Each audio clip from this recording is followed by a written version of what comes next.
Welcome to RSCH503, Research Methods and Biostatistics, a 3-credit graduate course offered by Drexel University, College of Nursing and Health Professions. Qualitative research design allows investigators to study the depth, richness, and complexity of phenomena.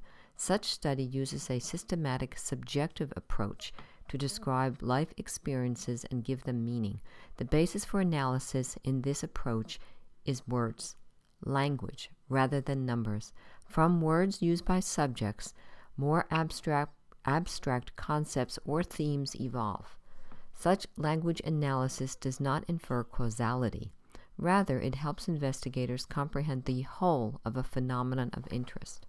One well-known qualitative researcher of the 20th century was cultural anthropologist Margaret Mead.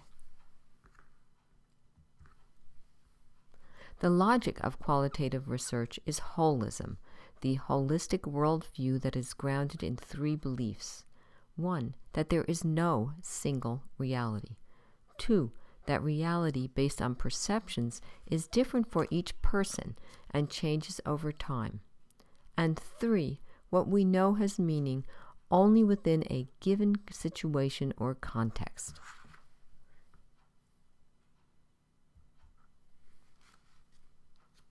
The word gestalt is associated with holism. Gestalt essentially implies that the whole of anything is perceived as more than the sum of its parts. In essence, knowledge of any particular phenomenon is organized into a cluster of linked ideas, a gestalt. A theory is a form of gestalt, the aha moment when an investigator begins to understand the phenomenon of interest. The moment when he or she recognizes that a concept has come together.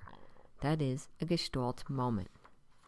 A disadvantage of gestalt is that it may limit meaning, may limit what we perceive we are seeing. Gestalt provides much certainty and security, a powerful means of control. To change your gestalt or perception of a phenomenon requires focused energy. How is a gestalt changed? To alter a gestalt, a change in focus is required. One must be willing to explore the phenomenon from a different perspective or new view. At first, such exploration may be uncomfortable, feeling unnatural and disorienting. Over time, as new knowledge becomes available from the new view, the new perspective becomes more stable and natural. Qualitative research techniques help us examine our gestalts to understand phenomena deeply.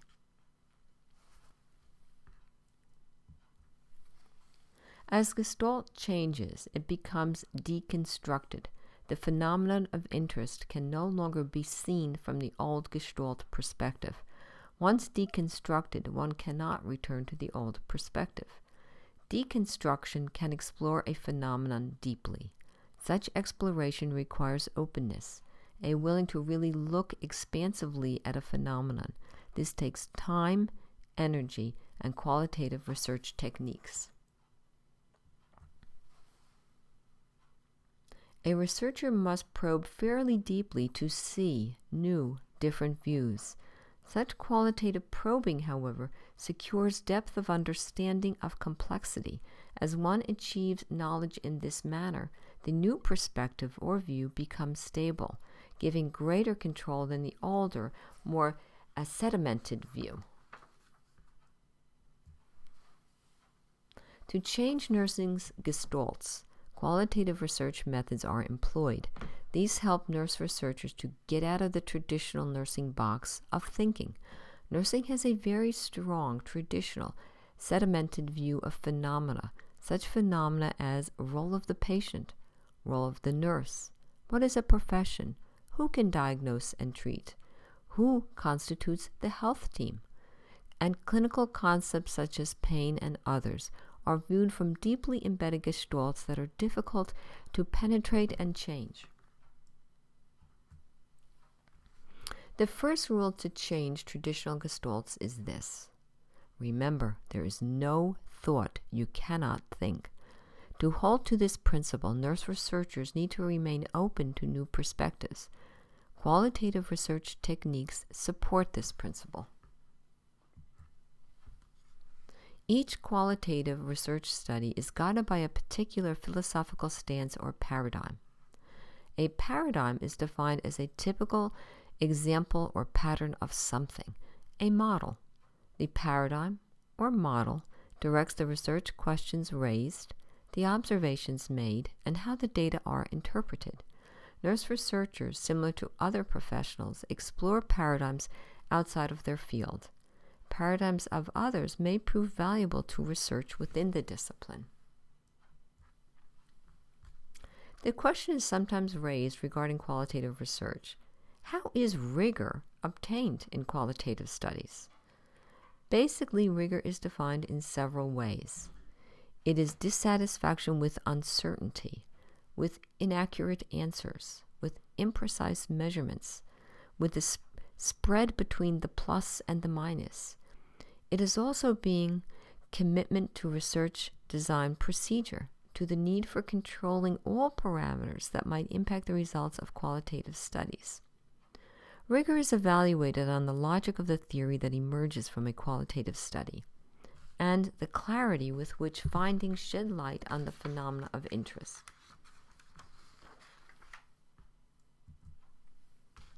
How can a qualitative researcher deconstruct and subsequently reconstruct? To deconstruct, the researcher must be willing to move to an open context and to continue to let go of sedimented views.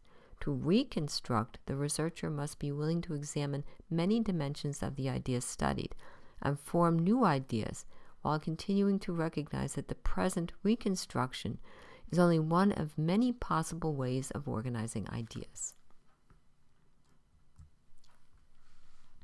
There are three basic data collection methods used in qualitative research. The first is observation, including unstructured observations. For example, video recordings or field notes. Participant as observer, observer as participant, and complete observation. The second method is the interview. These can be unstructured, semi-structured, or structured. And lastly, a very commonly used method is the focus group. There are 6 approaches to qualitative research. These include phenomenological, grounded theory, philosophical inquiry, ethnographic research, historical research, and critical social theory. The purpose of phenomenologic research is to describe experiences or phenomena as they are lived, in phenomenological terms, to capture the lived experience of subjects. Some frequently cited phenomenological researchers include Kierkegaard, a 19th century Danish philosopher, theologian, poet, social critic, considered the first existential philosopher. Martin Heidegger, a 20th century German philosopher within the fields of existential phenomenology and philosophical hermeneutics, and others. While not common in nursing, references to phenomenological research are gradually increasing.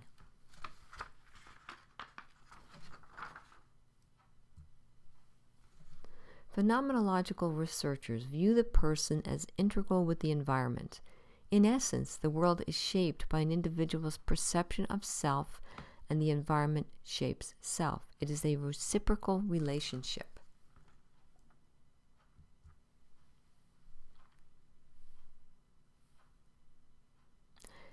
Edmund Husserl was a late 19th century, early 20th century German philosopher who established the school of phenomenology. He saw phenomena as the world of experience. The world was to be described, not studied using numbers or statistics.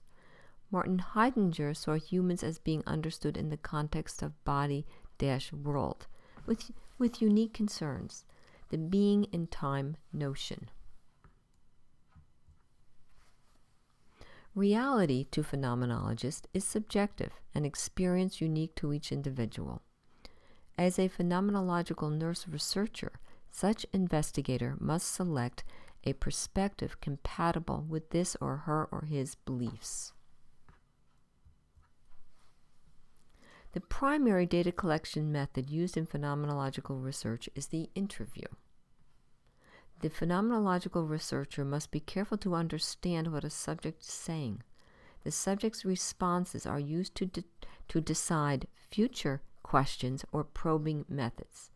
Data analysis entails categorizing data and highlighting particular sections or excerpts that convey the most significant information. This presentation was prepared for graduate nursing students at Drexel University College of Nursing and Health Professions. The primary book in this course is The Practice of Nursing Research, Appraisal, Synthesis, and Generation of Evidence, 2017 edition, by Jennifer R. Gray, Susan K. Grove, and Suzanne Sutherland. This book is published by Elsevier Saunders, St. Louis, Missouri.